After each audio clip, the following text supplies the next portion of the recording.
Salut tout le monde, je suis avec la Green Team que vous connaissez bien. Et alors on vous parle beaucoup de la fondation Good Planet. Mais on se demandait, la fondation Good Planet, c'est quoi pour vous? Et ben on a la chance d'être avec Cédric et il va tout nous dire.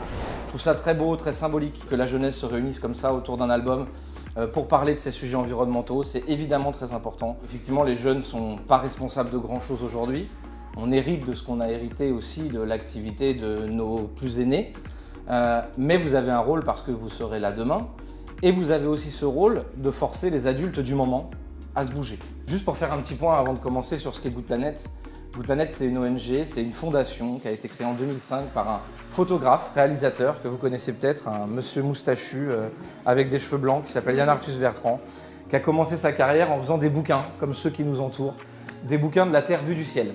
Il a commencé à faire de la montgolfière et s'est aperçu que la Terre vue du ciel, c'était évidemment magnifique et surtout on pouvait constater l'impact de l'activité des hommes sur cette planète en dézoomant un peu.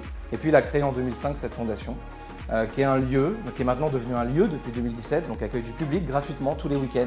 On accueille aussi des scolaires comme vous. On accueille à peu près 20 000 enfants en atelier chaque année. On sensibilise au développement durable. Et l'autre moitié de notre action, c'est d'agir très concrètement sur le terrain. On donne accès à l'énergie à des gens en Inde, dans des villages qui n'ont pas accès à l'énergie.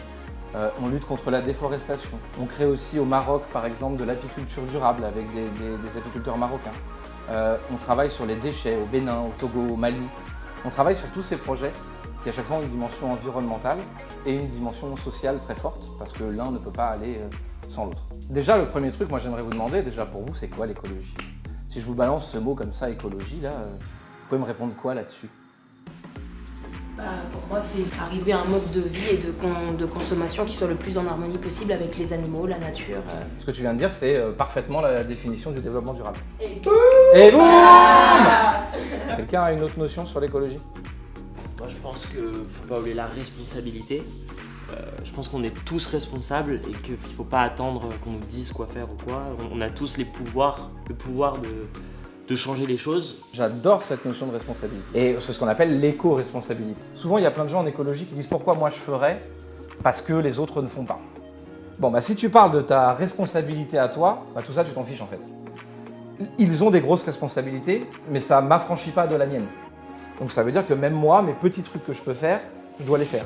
Vous voyez aujourd'hui, avec ce qui s'est passé comme crise, on parle beaucoup du monde de demain, du monde d'après, voilà.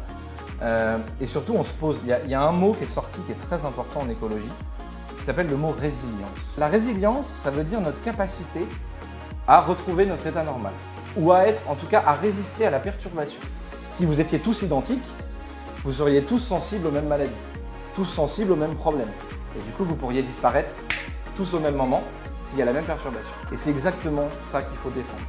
Donc plus vous avez une forêt qui est riche de bêtes, qui est riche de végétaux, qui est pleine de vie, si à un moment vous augmentez un peu la température ou vous avez une pollution, oui, certains vont avoir du mal à se développer, peut-être que certains mourront, mais la globalité du système, il sera fort. C'est pour ça aussi que la biodiversité est importante. Donc il faudra qu'on mette en place les bonnes actions.